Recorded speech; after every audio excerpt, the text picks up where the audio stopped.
ꯚꯤꯗꯤꯑꯣꯁꯤꯗ ꯑꯗꯣꯝ ꯗꯣꯛꯇꯔꯗ ꯏꯃꯔꯖꯦꯟꯁꯤꯗ ꯌꯥꯝ ꯊꯨꯅ ꯆꯠꯄꯤꯌꯨ ꯍꯥꯏꯕꯁꯤ ꯃꯁꯤ ꯌꯥꯝ ꯃꯔꯥꯡ ꯀꯥꯏꯅ ꯍꯥꯏꯔꯛꯀꯅꯤ꯫ ꯂꯣꯏꯅꯅ ꯏꯔꯥꯡ ꯑꯁꯤꯗ ꯑꯩꯈꯣꯏꯒꯤ ꯁꯥꯇ꯭ꯔ ꯅꯍꯥꯔꯣꯜ ꯀꯌꯥ ꯑꯃꯁꯨ ꯌꯥꯝ ꯊꯤꯅ ꯁꯣꯛꯄ ꯌꯥꯎꯔꯤ꯫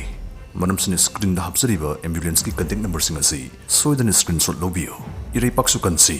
ꯄꯨꯟꯁꯤꯁꯨ ꯀꯟꯃꯤꯟꯅꯁꯤ꯫ ꯉꯁꯤꯒꯤ ꯚꯤꯗꯤꯑꯣ ꯑꯁꯤꯁꯨ ꯊꯋꯥꯏ ꯀꯟꯕ ꯉꯝꯒꯗꯕ ꯚꯤꯗꯤꯑꯣ ꯃꯈꯜ ꯑꯃꯅꯤ꯫ ꯉꯁꯤꯒꯤ ꯚꯤꯗꯤꯑꯣꯁꯤꯗꯒꯤ ꯈꯪꯃꯤꯟꯅꯍꯧꯁꯤ ꯑꯩꯈꯣꯏꯒꯤ ꯍꯛꯆꯥꯡꯗ ꯈꯨꯗꯣꯡꯊꯤꯅꯤꯡꯉꯥꯏ ꯑꯣꯏꯕ ꯏ ꯃꯇꯨꯝ ꯕ꯭ꯂꯗ ꯀ꯭ꯂꯣꯠ ꯂꯩꯔꯦ ꯍꯥꯏꯕꯗꯨꯒꯨꯝꯕ ꯇꯥꯛꯄ ꯏꯪꯒꯤꯠ 9꯫ ꯃꯇꯝ ꯄꯨꯝꯕꯗ ꯑꯩꯈꯣꯏꯒꯤ ꯍꯛꯆꯥꯡꯅ ꯏ ꯎꯇꯣꯡꯁꯤꯡꯗ ꯏ ꯃꯇꯨꯝꯁꯦ ꯑꯗꯨꯝ ꯁꯦꯝꯃꯤ, ꯑꯗꯨꯒ ꯃꯥꯅ ꯃꯥꯡꯁꯨ ꯑꯗꯨꯝ ꯃꯥꯡꯍꯟꯖꯩ, ꯊꯨꯒꯥꯏꯖꯩ꯫ ꯑꯗꯨꯕꯨ ꯂꯥꯏꯕꯛ ꯊꯤꯕꯗꯤ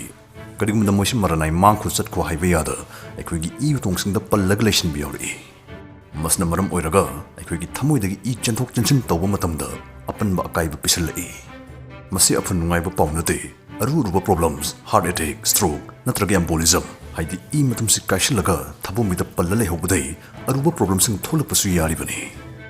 ꯃꯔꯝꯁꯤꯅ ꯍꯧꯖꯤꯛ ꯑꯩꯅ ꯄꯟꯖꯔꯛꯀꯗꯧꯔꯤꯕ ꯏꯪꯒꯠꯁꯤꯡ ꯑꯁꯤ ꯑꯗꯣꯝꯅ ꯊꯦꯡꯅꯕꯤꯕ ꯌꯥꯎꯔꯒꯗꯤ ꯌꯥꯝ ꯊꯨꯅ ꯗꯣꯛꯇꯔ ꯆꯠꯄꯤꯌꯨ꯫ ꯑꯇꯣꯞꯄ ꯃꯔꯝꯒꯤꯕꯨ ꯑꯣꯏꯔꯝꯃꯒꯁꯨ ꯆꯦꯛꯁꯤꯜꯍꯧꯕ, ꯉꯟꯇꯥ ꯂꯥꯌꯦꯡꯍꯧꯕ ꯍꯥꯏꯕꯁꯤꯗꯒꯤ ꯍꯦꯟꯅ ꯐꯕ ꯑꯃ ꯂꯩꯇꯦ꯫ ꯅꯝꯕꯔ 1, ꯆꯠꯄꯗ ꯎꯆꯤꯔꯥꯏ ꯀꯥꯕꯒꯨꯝ ꯅꯥꯔꯛꯄ ꯀ꯭ꯂꯣꯗꯤꯀꯦꯁꯟ꯫ ꯏ ꯃꯇꯨꯝꯁꯤ ꯀꯔꯤꯒꯨꯝꯕꯗ ꯑꯩꯈꯣꯏꯒꯤ ꯈꯣꯡ ꯅꯠꯇ꯭ꯔꯒ ꯈꯨꯠꯀꯤ ꯏ ꯎꯇꯣꯡꯁꯤꯡꯗ ꯂꯩꯁꯤꯜꯂꯛꯄ ꯌꯥꯎꯏ꯫ ꯑꯗꯣꯝꯅ ꯆꯨꯔꯨꯞ ꯊꯛꯄ, ꯏꯁꯥꯒꯤ ꯑꯔꯨꯝꯕ ꯍꯦꯟꯕ ꯑꯃꯗꯤ ꯗꯥꯏꯕꯦꯇꯤꯁ ꯂꯩꯕ ꯃꯤ ꯑꯣꯏꯔꯒꯁꯨ ꯁ꯭ꯋꯥꯏꯗ ꯂꯩꯔꯛꯄꯒꯤ ꯆꯥꯡ ꯑꯁꯤ ꯍꯦꯟꯅ ꯋꯥꯡꯏ꯫ ꯑꯗꯣꯝꯅ ꯈꯣꯡꯅ ꯆꯠꯄ ꯃꯇꯝꯗ ꯑꯗꯣꯝꯒꯤ ꯈꯣꯡꯒꯤ ꯃꯁꯜꯗꯨ ꯎꯆꯤꯔꯥꯏ ꯀꯥꯕꯒꯨꯝ ꯃꯥꯟꯅꯕ ꯑꯅꯥꯕ ꯐꯥꯎꯔꯕ, ꯑꯗꯨꯒ ꯆꯠꯄ ꯍꯦꯛ ꯂꯦꯞꯄ ꯄꯣꯊꯥꯔꯒꯅ ꯑꯅꯥꯕ ꯁꯦꯛ ꯐꯈꯤꯕ, ꯁꯨꯝꯗꯧꯔꯒꯗꯤ ꯃꯗꯨ ꯏ ꯃꯇꯨꯝ ꯑꯃꯅ ꯊꯣꯛꯂꯛꯄ ꯑꯣꯏꯔꯝꯕ ꯌꯥꯏ꯫ ꯑꯗꯨꯒ ꯅꯥꯔꯛꯄ ꯑꯁꯤꯁꯨ ꯑꯗꯨꯝꯅ ꯆꯞ ꯃꯥꯟꯅꯕ ꯑꯔꯥꯞꯄ ꯆꯥꯡ ꯑꯃ ꯍꯦꯛ ꯌꯧꯕꯒ ꯅꯥꯔꯛꯀꯟꯒꯅꯤ꯫ ꯑꯗꯨꯒ ꯇꯁꯦꯡꯅ ꯃꯁꯤ ꯏ ꯃꯇꯨꯡꯗ ꯊꯣꯟꯕ ꯑꯣꯏꯔꯒꯗꯤ ꯅꯥꯔꯤ ꯃꯐꯝꯗꯨ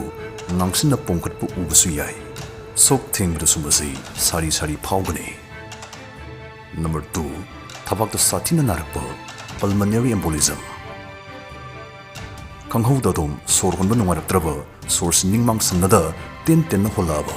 ꯃꯔꯝꯁꯨ ꯈꯪꯗ ꯊꯕꯥꯛꯁꯨ ꯌꯥꯝ ꯅꯥꯁꯤꯜꯂꯒꯗꯤ ꯑꯗꯣꯝꯒꯤ ꯊꯕꯣꯡꯕꯤꯗ ꯏ ꯃꯇꯨꯝ ꯑꯃ ꯂꯩꯔꯝꯕ ꯌꯥꯏ, ꯑꯣꯏꯊꯣꯛꯏ꯫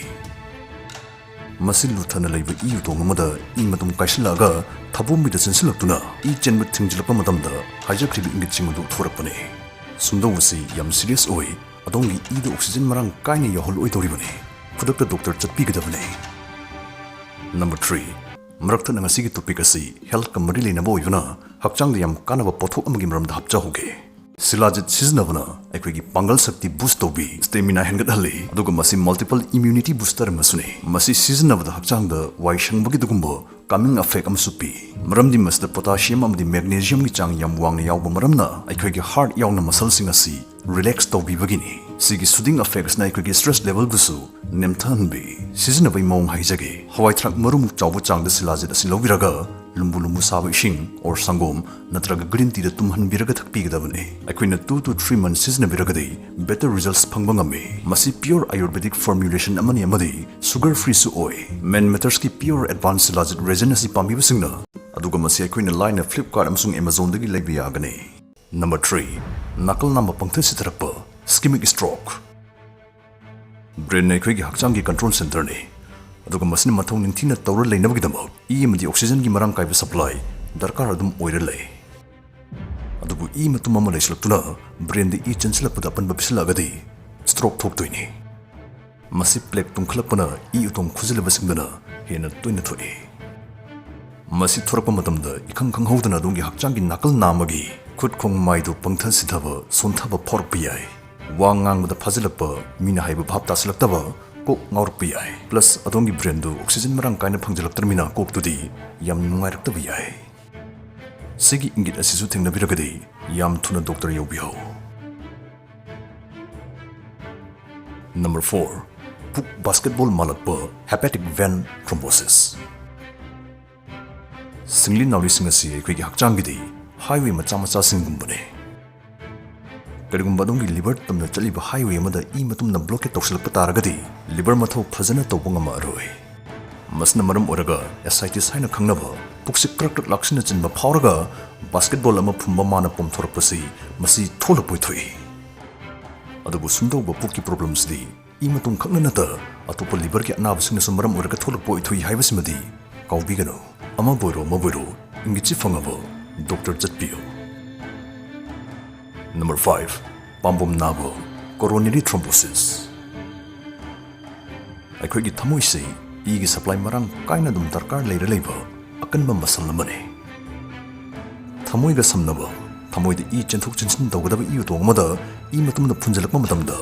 हार्ट अटैक थोक्तोइने करिगुम्बो मसी थोकपा तारगदि खुद ओइदगी इवन खुद येत फाउदु संदर्पा ngama मखलगी याम साथीबा थबाक खुना अमा नारकपा याय पुक नारकपा कोक रू ngawrappa humang kangakpu soithoi masimasu yam serious oiba ingani yam thuna emergency 𝗕𝗵𝗶 number 6 mid usilaktaba retinal vein occlusion ekoi gi mid ta yawriba singli nawri singa se khoina e puba pipe macha ni dana khanba yai karigumba e matumamana sigi pipe sing sigi manungdagi ama phunjalakpa matamda mid nama problem lerkani masen marang urakpa ꯎꯔꯤꯕ ꯑꯃꯨꯕ ꯃꯆꯠ ꯑꯃ ꯌꯥꯎꯁꯤꯟꯅ ꯎꯔꯛꯄ ꯌꯥꯏ ꯃꯁꯤꯒꯤ ꯁꯥꯏꯟꯁꯁꯤ ꯊꯦꯡꯅꯕꯤꯔꯒꯁꯨ doctor ꯊꯨꯅ ꯆꯠꯄꯤꯍꯧ ꯑꯇꯣꯞꯄ ꯃꯤꯠꯀꯤ ꯄ꯭ꯔꯣꯕ꯭ꯂꯦꯝꯁꯤꯡ ꯃꯔꯤ ꯆꯠꯂꯛꯇ꯭ꯔꯤꯉꯩ Number 7 ꯃꯤꯍꯨꯜ ꯈꯨꯆꯣꯡ ꯆꯥꯡ ꯅꯥꯏꯔꯛꯇꯕ Atrial Fibrillation Atrial Fibrillation ꯑꯗꯨꯅ ꯑꯃ ꯂꯩ ꯃꯤꯍꯨꯜꯁꯤ ꯌꯥꯝ ꯊꯨꯅ ꯌꯥꯡꯅ ꯆꯣꯡꯁꯤꯜꯂꯛꯄ ꯑꯉꯛꯄ ꯄꯦꯇꯔꯟ ꯑꯃꯗ मसी अदोंगी सिंगली नावरीगी सिस्टम द प्रॉब्लम लाइबदगी थोकल्ले थमोइना मिहुल फजना चोंगक्त्रगदी थमोइद इ पैसिलक्तुना तुंगसिलक्तुना ब्रेनदा हाइगलक्पा यावे मसिना सुमरम ओरगा हार्ट अटैक और स्ट्रोक थोलक्पा यावरिबने अदुना सिगी इंगित असिमसु सोयदना सेक्शन बिगदबने Number 8 खोंग पोंखलक्पा एडिमा खोंजरंग सि मरिल चटपमखै पोंखत कामखलक्पा kamkhali mafam se khutsa nai phit namsin bada kusillaga kale hewba sumdorpa sisu adom I matum lerpa yawi chance wangle haibagi ingit oigalle Number 9 varicose veins harivasi khongda thorokanba higuk machu oiraga asumna marai leisilaga uba makhalgi singli singa sibune masi I fazana sensilaktabana singli singi mapangal sontharakpadagi thokpune Varicose veins lerpa haibasisu I matum lerpa yawi chance wangle takpune adudi ekoi hojik khudong thingai oriba I matum si lertanaba ekoi kari tawbu yai karamna section gane haiba dumu khangminarase Number 1 leng otpa hojikandi phammaga thabak suwa mina masing yame adomsu ama oibiragadi pung khudingi hogatpa tingni yangliba kaupigano masna igi khongjal phagathanduna Clot semakpa yabagi diksan thalle Number 2 afaba chinjak chaba maruina potassium magnesium yawba kudamoina broccoli kobi fultabi asangba manamasing chaba yam phai bonus pointer chulp thakpa lepna honabiyo coffee thagasu nongmagi cup ani humdagi henbigano ising marang kaina thakpiyo amadi adomna thodokpa hormone siznabiragadi mari lenaba doctor ama wari sabiyo